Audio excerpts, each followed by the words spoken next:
Eva ini berbicara soal kesehatan mental, RSCM tentunya menjadi salah satu rumah sakit yang menyediakan layanan kesehatan mental untuk pecandu judi online. Ya, betul. Dirut Rumah Sakit atau RSCM ini baru ingin berinovasi di dunia medis. Sewaktu menjabat sebagai Dirut RSUD Iskak Tulung Agung, rumah sakit ini mendapatkan penghargaan berkat sistem pelayanan terpadu dan modern di bawah kepemimpinan Dirut RSCM. Ya, kemudian kita akan melihat bagaimana sebenarnya profil dari Dirut RSCM pemirsa, di mana keberhasilan dan sejumlah penghargaan yang diterima oleh Supriyanto Darmarejo ini menjadi alasan penunjukan dirinya menjabat posisi teratas Rumah Sakit Cipto Mangunkusumo Jakarta. Dirut RSCM ini dilantik oleh Menteri Kesehatan Budi Gunadi Sadikin. Nah, Supriyanto Darmarejo, putra daerah Tulung Agung ini menjabat sebagai Direktur Utama RSCM Jakarta pada November 2023. Sebelumnya, pria yang merupakan lulusan Universitas Brawijaya Malang ini menjabat sebagai Direktur Utama RSUD Iskak Tulung Agung.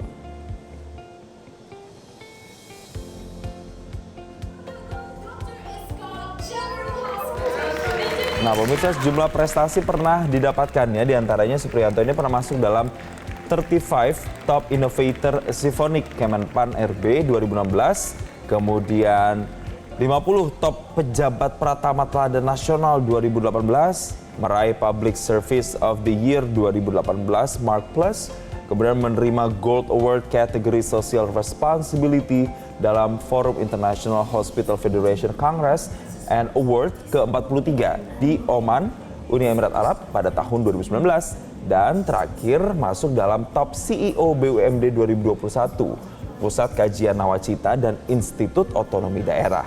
Keberhasilannya memimpin RSUD Iskak Tulung Agung yang membawa rumah sakit tersebut menjadi salah satu rumah sakit terbaik di dunia dalam penyelenggaraan pelayanan publik, membuat Supriyanto ingin memajukan perkembangan teknologi di dunia medis.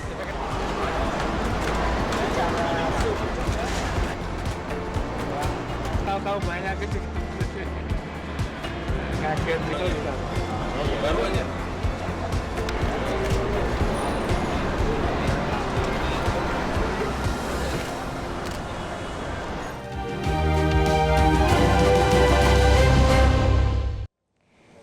Ya, Jason dan pemirsa, tentu kita penasaran ya bagaimana sebetulnya penanganan pasien gangguan jiwa akibat judi online di RSCM. Betul. Kita akan simak perbincangan rekan kami Glorinata yang sudah berada di RSCM Rumah Sakit Cipto Mangunkusumo Jakarta untuk melihat langsung seperti apa ruang rawat dan penanganan pasien gangguan jiwa di RSCM. Betul, kita langsung sapa. Selamat pagi Glory.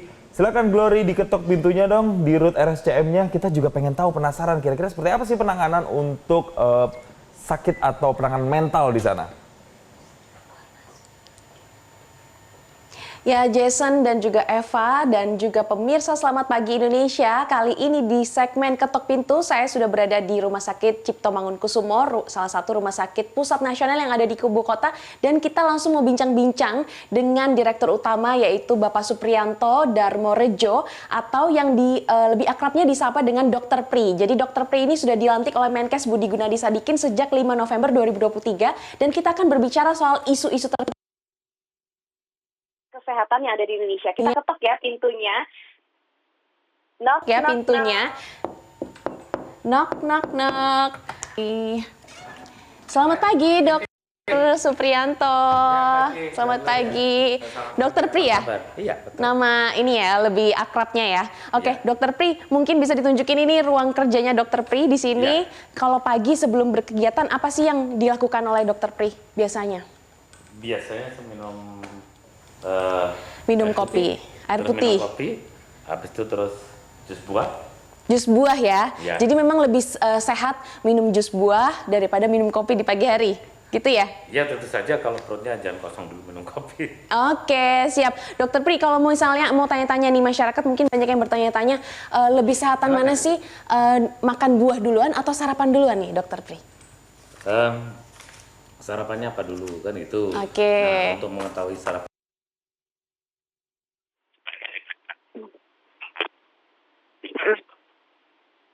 Ya, Itu pasti tidak selalu, kemudian itu kan asumsi. Jadi, lebih baik sarapan buah dulu, lebih baik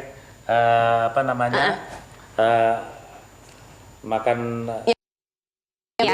gitu. Nah, Dokter Pri, ini kan kehadiran saya di sini kan sebenarnya awalnya pengen melihat lokasi pengobatan untuk kesehatan mental, pasien kesehatan mental ya, gangguan kesehatan mental di sini. Mungkin bisa dijelasin seperti apa sih treatment khusus yang disediakan atau fasilitas yang disediakan oleh RSCM ini? Ya, jadi RSCM sebagai pusat rujukan nasional itu menyiapkan tempat khusus untuk merawat orang-orang dengan gangguan kejiwaan, baik itu karena judi online atau karena pemicu-pemicu yang lain atau karena memang genetika, itu kemudian kita siapkan ruang-ruang khusus. Nah, jadi itu nanti mulai dari yang sederhana sampai dengan treatment yang advance itu disiapkan oleh RSCM sebagai pusat rujukan nasional. Oke, Dokter Pri, mungkin biar lebih enak kita ngobrolnya mungkin di sofa boleh ya Dokter Pri. Jadi di RSCM ini sebelumnya memang sudah ada program rehabilitasi untuk penanganan masyarakat yang mengalami gangguan kesehatan mental, khususnya untuk masyarakat yang kena dampak dari judi online ya. Kan banyak sudah memakan korban, sudah banyak yang bunuh diri dan lain sebagainya. Sebenarnya kaitannya ikut judi online dengan gangguan kesehatan mental itu apa sih, Dok? Masalah ketergantungan dan orang kemudian terhadap semangat atau niatan untuk kepingin cepat lebih mendapatkan sesuatu, jadi lebih cepat kaya, lebih cepat menempuh jalan pintas. Nah, ketika kemudian sudah pernah mungkin menang 1-2 kali, penasaran. Kecanduan, addicted gitu ya. Nah, kalau dari RSCM sendiri mungkin punya apa yang hendak dilakukan untuk membangun kesadaran atau awareness dari masyarakat terkait dengan bahayanya judi online? Ya, kalau untuk RSCM sendiri sebenarnya kita ini lebih ke arah menangani orang yang sudah terdampak. Nah, nanti kemudian setelah kita tangani,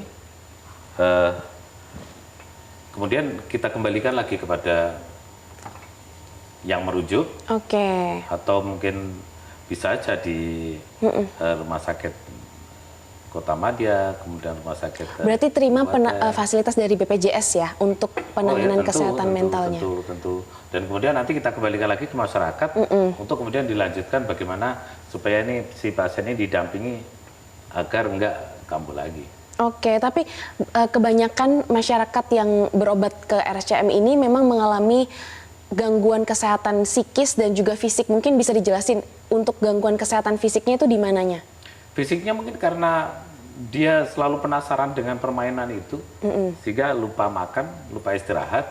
Akhirnya menjadi undernutrisi. Bisa sampai ke situ juga ya, Dok ya? Jadi badannya kurus dan sebagainya ya sebagaimana kecanduan apapun kan begitu. Kalau untuk pasien yang mengalami gangguan kejiwaan, dampak dari judi online sendiri di rumah sakit ini sudah berapa jumlahnya, Dok?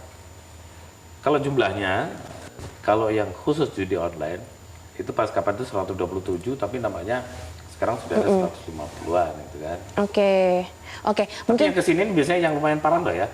Ini belum yang di luar-luar loh. Belum yang ke track gitu ya Pak, Dok ya. Yang kesini itu sudah yang mereka yang mau berobat, yang sadar bahwa kesehatan mental itu penting begitu ya Dok ya. Karena sini kan rujukan top referral nasional. Jadi rujukan tertinggi terhadap kasus-kasus itu kan di RSCM. Sehingga yang terdeteksi dan kemudian susah untuk disembuhkan itu biasanya dibawa ke sini. Kalau tantangannya untuk membangun awareness dari masyarakat itu apa sih tantangan? Tantangannya tentu saja tidak semua orang kemudian menyadari bahwa ketika mengalami sesuatu yang tidak ada perubahan perilaku dari anggota keluarga, itu mereka tidak segera menyadari. Nah, itu sih tantangannya. Berarti kurangnya kepekaan terhadap lingkungan gitu ya Dok, keadaan saudaranya begitu ya Dok ya. Betul, Dok, kalau nggak salah di RSCM ini ada treatment atau pengobatan namanya transmagnetic stimulation. Mungkin bisa dijelasin? Ya, jadi itu ada sebuah alat itu loh ditaruh di otak, di kepala itu, karena kan biasanya itu judi Oke. online itu kalau kecanduan merusak otak depan pusat kepribadian. Oke. Dokter Sista mungkin nanti biasanya. Dokter Sister. Oke, boleh kita ketemu langsung Dokter Sisternya dipanggil ke sini, Dok? Ya, Dokter Sista tolong. Nah ini Nah, ini dia ada Dokter Sister. Oke, pemirsa, jadi di RSCM ini ada salah satu. Iya, Iya, pagi. selamat pagi. Dokter Sister, silakan duduk. ada Dokter Sista itu yang jelasin itu. Yang akan Ahlinya menjelaskan. beliau tuh. Oke, apa saja sih treatment-treatment untuk masyarakat yang kecanduan judi online ini sebenarnya efeknya bisa ke kesehatan mental. Nah, seperti apa gangguan yang ditemui, psikis maupun fisik? Ya kalau misalnya, Ya, maaf. Taruh di sini aja nggak apa-apa, Dok. Oke. Ya kalau untuk fisik sendiri tadi seperti Dokter Pri sudah jelaskan, seperti kecanduan lainnya, jadi sudah tidak peduli dengan kesehatan sendiri, misalnya ada gangguan tidur, kemudian juga fatigue atau kelelahan yang berkepanjangan.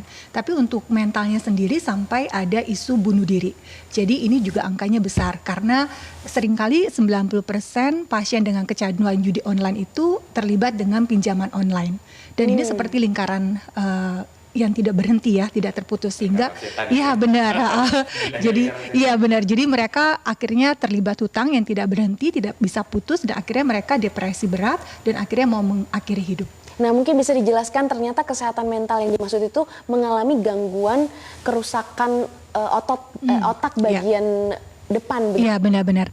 Jadi kalau misalnya kecanduan ini bukan cuma masalah perilaku saja. Tadi kan perilakunya impulsif ya karena tidak bisa berpikir secara rasional. Tapi juga melibatkan area otak. Jadi area otak bagian depannya itu rusak. Sehingga stop system di otak itu yang harusnya dia bisa mengendalikan perilaku. Misalnya kalau sudah kalah sampai puluhan juta harusnya berhenti ya. Atau misalnya tahu bahwa itu suatu permainan yang dikendalikan oleh seseorang yang tidak bisa kemudian atau oleh teknologi tertentu yang dia tidak bisa menang, tapi dia tidak bisa menghindari untuk berhenti karena otak bagian depannya rusak. Namanya area prefrontal cortex. Jadi area untuk stop sistemnya itu rusak sehingga dia tidak bisa mengendalikan perilakunya. Bahkan kemudian lama-kelamaan dia bisa kehilangan memorinya juga. Jadi memori dan konsentrasinya juga rusak. Dan ketika kehilangan memori, dia juga tidak bisa akhirnya menghafal ya. Misalnya area apa sih bakarat misalnya lebih besar mana, lebih kecil mana, itu kan membutuhkan konsentrasi. Dan pada saat area otak bagian depannya rusak, itu konsentrasinya juga jadi terganggu. Dan akhirnya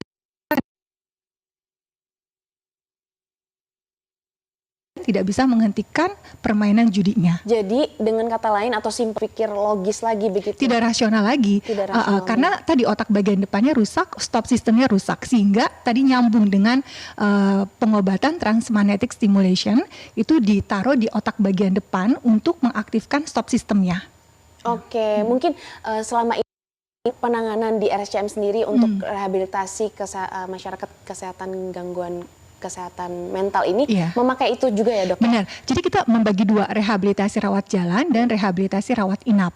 Kalau misalnya yang sudah gangguannya berat, artinya tidak bisa terkontrol di rumah, kan harus tidak banking, tidak boleh ada ATM, tidak boleh ada akses ke gadget, maka ketika tidak bisa mengendalikan hal itu semua di rumah, maka harus dirawat inap.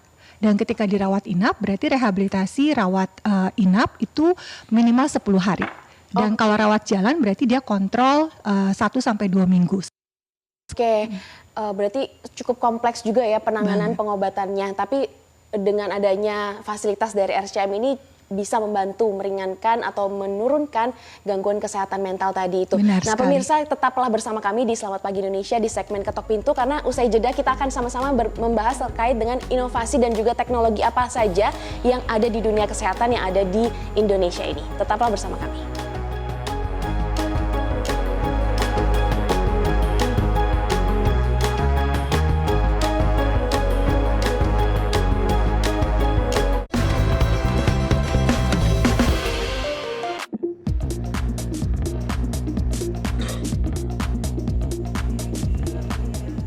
Nanti kita pasien lagi. Boleh. Ya pemirsa, selamat pagi Indonesia. Masih bersama kami di segmen Ketuk Pintu. Masih bersama saya Glorinata dan juga Dr. Pri, Direktur Utama RSCM. Pak, kita sambil ikut-ikut Bapak keliling dan juga beraktivitas boleh ya? Oke, nggak apa-apa. Nanti kita sambil ngomongin, kalau nggak salah RSCM ini baru mengeluarkan adanya layanan terbaru atau inovasi terbaru. Mungkin bisa sambil dijelasin sambil kita jalan ya Pak ya? Oke, ntar ngecekin dulu. Oke, ini Bapak Dr. Pri sedang mengecek. Oke. Mengecek, biasanya pagi-pagi ngecek staff-staffnya gitu ya, Pak? Ya, mana yang belum datang dan sebagainya. Gitu. Oh gitu. Oke, Pak, mungkin bisa dilanjutkan dengan penjelasan. Nah, ini. Aku biasanya ngecek dashboard nih. Oh, ini jadwal-jadwal ya? Dashboard capaian. Jadi hari pencapaian. ini misalnya nanti ini jadwal. Kemudian terus nanti hari ini harus ngapain, siapa yang cuti dan sebagainya. Terus habis itu nanti capaian-capaian itu juga ada terpampang di dashboard ini. Oke. Mungkin bisa dijelasin manajemen terus pencapaian nanti di tahun 2025 juga ya Pak, sudah ada ya berarti ya target-target dan lainnya. Nah mungkin bisa dijelasin Pak. Pagi Mbak. Wah seger-seger ya muka-mukanya. Pak mungkin bisa dijelasin nih, inovasi tentang genomik atau layanan genomik di sini ini. Apa sih itu Pak? Oh ya, genomik itu produk layanan baru dari RSCM yang kemudian bisa diakses masyarakat yang diistilahkan dengan pelayanan kedokteran presisi. Jadi kalau dulu mengobati orang itu kan berdasarkan empiris. Jadi artinya diobati ini kalau nggak cocok ganti ini kan itu.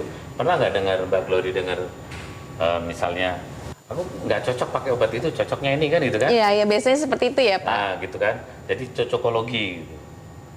Kalau masa depan, ke depan, pengobatan itu berdasarkan ketepatan. Jadi ada, misalnya Mbak Glory kepingin dicek familial hiperkolesterolemi misalnya. Berarti nanti obatnya kalau perlu obat ini, kalau perlu diet nanti dietnya ini. Nah itu dietnya itu juga ada yang disebut dengan pelayanan nutrigenomik. Nutrigenomik, jadi semuanya sudah apa? pasti. Semuanya gitu. pasti. Kemudian tidak ada coba-coba lagi ya Pak? Farmakogenomik. Sehingga ketika kemudian orang mengalami sakit, itu dokter memberikan obat itu tepat. Jadi tidak coba-coba lagi. Jadi mestinya justru genomiknya. Jadi tidak usah takut. Ini berarti layanan tes genomik untuk tahu penyakitnya apa, pengobatannya apa gitu ya Pak ya? Biarpun tidak sakit, tapi untuk tahu bahwa saya ini yang harus saya hindari makanan ini. Nah, kemudian kalau toh kemudian kena sakit, cocoknya ini. Itu ketepatan. Atau alergi apa gitu ya Pak ya? Alergi apa gitu kan. Sehingga mengobatin orang itu ada ketepatan, tidak coba-coba. Oke, nah selama perjalanan atau perkembangan dari layanan genomik sendiri, Bapak menemui tantangan atau kesulitan apa sih? Mungkin pola pikir masyarakat Indonesia yang masih belum bisa diubah atau seperti apa kesulitannya Pak? Ya kesulitannya terutama dari sebenarnya teman-teman kita sendiri di dunia medik yang masih kemudian biasa sesuatu yang baru, kita kadang-kadang kan ada perbedaan pendapat dan sebagainya, mungkin kekhawatiran terhadap data-data genetika ini nanti katanya khawatir akan dibawa ke luar negeri lah kemana. Ya dijual gitu ya Pak ya, itu ketakutan yang tidak berdasar sebenarnya begitu ya Pak? Berdasar, sebenarnya itu data itu pasti tersimpan di sini dan itu aman. Nah mestinya seseorang itu lebih baik diperiksa genetiknya supaya kita tahu kalau ada gangguan sesuatu. Oke, siap. Jadi ini sebenarnya suatu inovasi terbaru juga dari RSCM untuk pelopor di Asia Tenggara loh. Pelopor di Asia Tenggara. Ya. Oke. Ya. Ini mungkin lagi ini mau ketemu dengan staff-staffnya. Jadi kegiatannya Dr. Pri pagi hari melakukan koordinasi langsung dengan para staff di sini ya. Oke, Dr. Pri mau tanya nih terkait dengan bagaimana RSCM ini menjamin kualitas dan juga bagaimana keamanan layanan di RSCM ini untuk masyarakat Indonesia? Kita senantiasa diakreditasi internasional, GCI. Jadi setiap langkah untuk menangani pasien di sini terukur dan terstandar secara internasional. Dan itu harus dipenuhi terus. Oke. Apa pesan dari Bapak ya sebagai dokter juga sebagai dirut di sini kepada masyarakat terkait dengan pentingnya pemeriksaan sejak dini dan juga menerapkan gaya hidup sehat? Ya, pesan saya memang lebih baik mencegah daripada kemudian mengobati. Untuk itu silahkan manfaatkan keunggulan-keunggulan yang dicapai oleh RSCM, terutama dalam hal kedokteran presisi. Jadi lebih baik kemudian dicek genetikanya, setelah tahu genetikanya kemudian apa yang dilakukan nutrisi yang cocok untuk kita, olahraga yang cocok untuk kita. Kalau toh kita akan sakit, kemudian obat apa yang paling cocok diintervensikan untuk kita. Jadi jangan alergi dengan yang disebut genetika dan genomik. Oke, ya baik. Itu tadi kita sudah berbincang-bincang soal kesehatan mental, dampak ikut judi online, kemudian berpengaruh pada pinjol juga ya Pak ya, kemudian berpengaruh pada kesehatan mental. Sebenarnya masyarakat Indonesia ini harus peka dan juga sadar bahwa ikut judol dan juga pinjol ini tidak baik gitu ya dampaknya ya Pak ya, sangat negatif, dan RSCM menyediakan semua fasilitasnya. Dan tentu saja terima kasih banyak atas waktunya Dr. Pri sudah berbincang-bincang bersama kami di Selamat Pagi Indonesia di segmen Ketok Pintu. Sampai ketemu lagi nanti di lain kali. Mungkin kita sambil mau keliling-keliling ke daerah ininya ya Pak ya, pengobatannya seperti apa, alat-alatnya seperti apa. Jadi ini kan gini, ada alat-alat baru di sini, misalnya masalah robotik dan sebagainya. Nanti bisa digali. Ya, mungkin nanti kita bisa berbincang-bincang soal inovasi terbaru di dunia kesehatan ya. Baik pemirsa, Jason dan juga Eva, kembali ke Anda di studio. Baik, menarik sekali untuk perbincangannya di segmen Ketok Pintu. Terima kasih Glory Natal langsung dari RSCM Jakarta. Jelajahi cara baru mendapatkan informasi. Download Metro TV Extend sekarang.